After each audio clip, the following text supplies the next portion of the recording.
अनीता अपनी बड़ी बहू से बहुत खुश रहती है।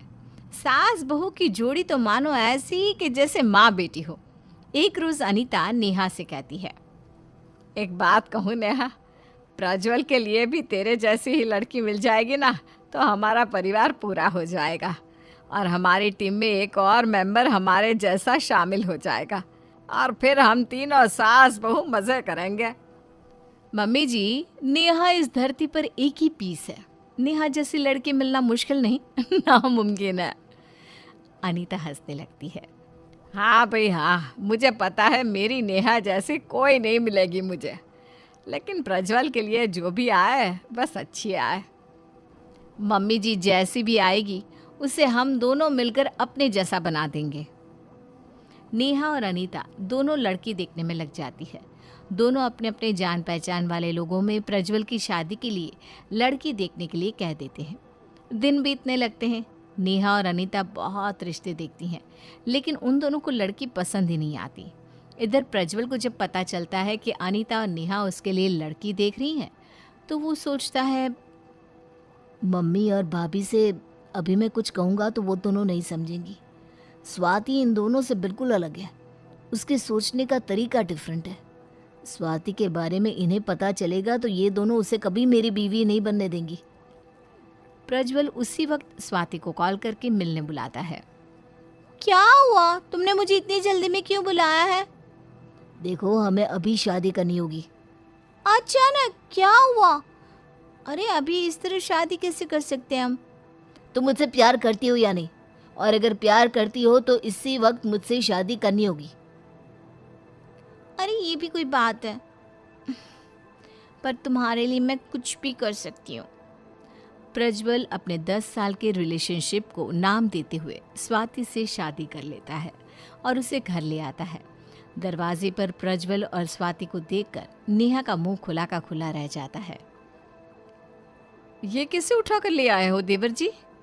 हमारी सारी उम्मीद पर पानी फेर दिए तुम। तूने शादी करने से पहले पूछने की जरूरत तक नहीं समझी? तेरी बुद्धि कहाँ घास चरने चली गई है? माँ, जो है यही है, मैं स्वाति से प्यार करता हूँ तो शादी कर ली। दुखी मन से नेहा और अनीता स्वाति का स्वागत करती हैं। रात को नेहा हर्ष से कहती है, मेरी सारी उम्मीद पर पानी फेर दिया देवर जी ने। कैसा सोचा था और कैसी लड़की ले आए। मेरी देवरानी मेरे जैसे स्मार्ट और क्लासी होनी चाहिए थी। क्या यार, तुम तो किसी को भी अपने जैसा बना सकती हो। देख लेना, कुछ ही दिनों में स्वाति भी तुम्हारे जैसी बन जाएगी।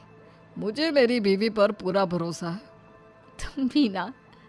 इधर प्रज्वलन मन ही मन कहता है, मुझे मेरी स्वाति पर पूरा भरोसा है, वो इस घर को बदल कर रख देगी।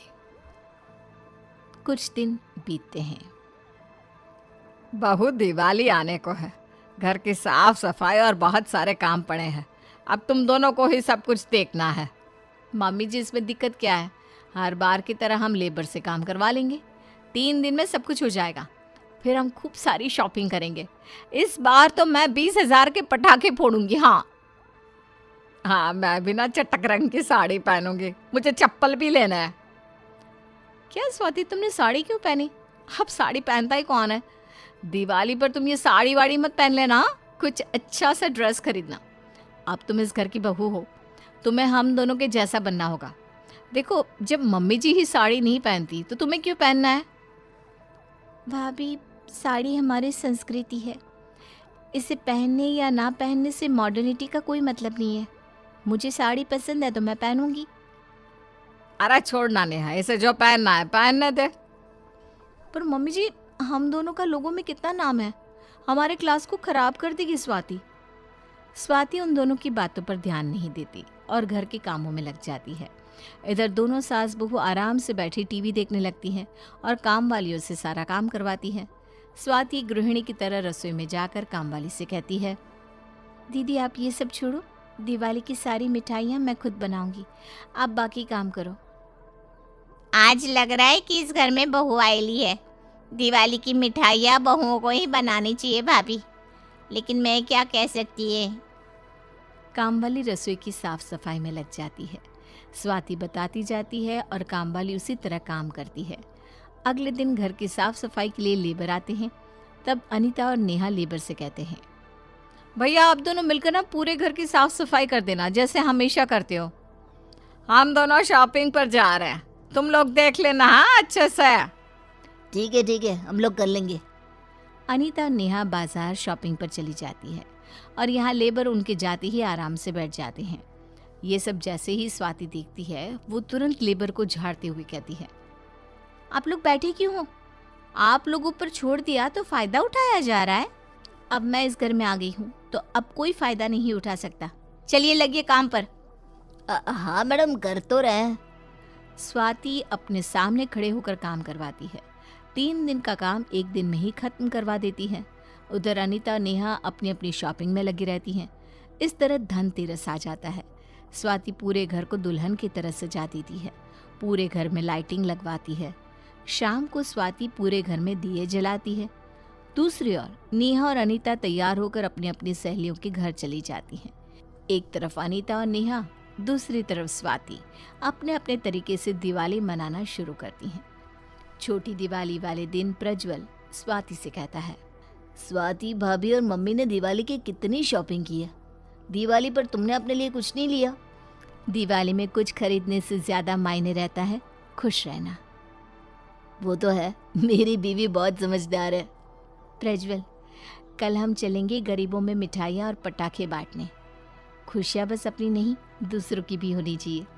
तुम्हारे कारण कोई खुश रहे ये बड़ी बात होती है। दिवाली वाले दिन स्वाति सुबह से रसोई में पकवान बनाने में लग जाती है।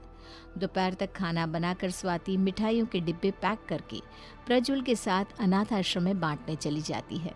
घर पर स्वाति और प्रज्वल को ना पाकर अनीता गुस्से में आ जाती है और जैसे ही स्वाति अपने घर आती है, ये क्या है स्वाति, तुम इसी तरह घूम रही हो? अरे अभी घर पर मेरी और नेहा की सहेलियां आएंगी। क्या सोच रखा है, हमारा नाम डुबोगी तुम? इधर उधर उन भूखे नंगों को मिठाइयाँ बांट रही हो।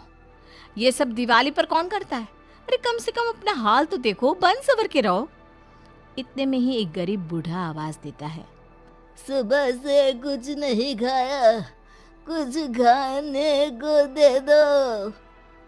उसी वक्त नेहा की सहेली वहां आती है। नेहा, कैसे कैसे लोगों को अपने घर के बाहर बिठा कर रखती हो? अरे मैंने किसी को नहीं बिठाया। ए बूढ़े, चल जाए यहाँ से। बस कोई अच्छा घर दिखाने के चले आते हैं। बूढ़े की आंखों से आंसू बहने लगते हैं। वो रोते हुए उनके घर से जाने लगता है।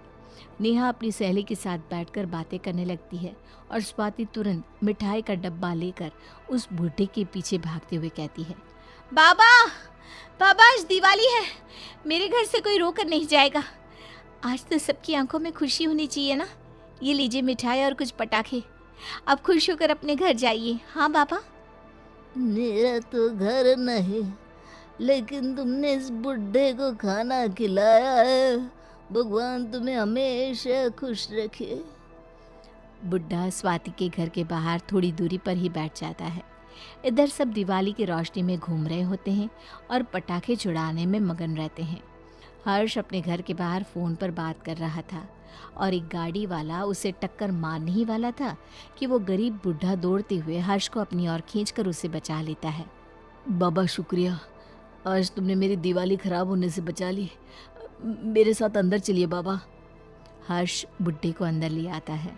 नेहा बुढ़े को देखकर चिल्लाने लगती है, तुम मेरे घर फिर चले आए? समझ में नहीं आता एक बार मना करने पर भी। मैं लेकर आया हूँ इसे यहाँ। अरे तुम स्वाति की तरह कब से हो गए? मेरी दिवाली खराब कर दी तुम लोगों ने। अभी तुम्हारी दिवाली खराब नहीं हुई। आज अगर इस बुड्ढे ने मुझे बचाया नहीं होता तो इस घर की दिवाली जरूर खराब हो जाती। दिवाली में सबकी आंखों में खुशी होनी चाहिए, तो मैं तुम्हें कैसे नहीं बचाता। बुढ़ा वहां से चला जाता है और नेहा स्वाति से कहती है, स्वाति, हम चले गरीबों में मिठाइयाँ और पटाखे बांटने। आज किसी ने मेरे घर की खुशियाँ बचाई हैं, तो मैं भी किसी के घर में खुशियाँ देना चाहती हूँ। तुम सही थी, खुशियाँ बांटनी चाहिए, दिखावा करने से क्या होगा। और दिवाली पर सबकी आंखों में खुशी झलकनी चाहिए। ये तुमने बहुत अच्छे से समझा दिया है। इससे अच्छी दिवाली हो ही नहीं सकती। चलिए भाभी, स्वाति, नेहा और अपने पूरे परिवार के साथ गरीबों में मिठाइयाँ और पटाखे बांटती हैं। तब हंसते हुए प्रज्वल कहता है, आखिर मेरी बीवी ने सबको अपने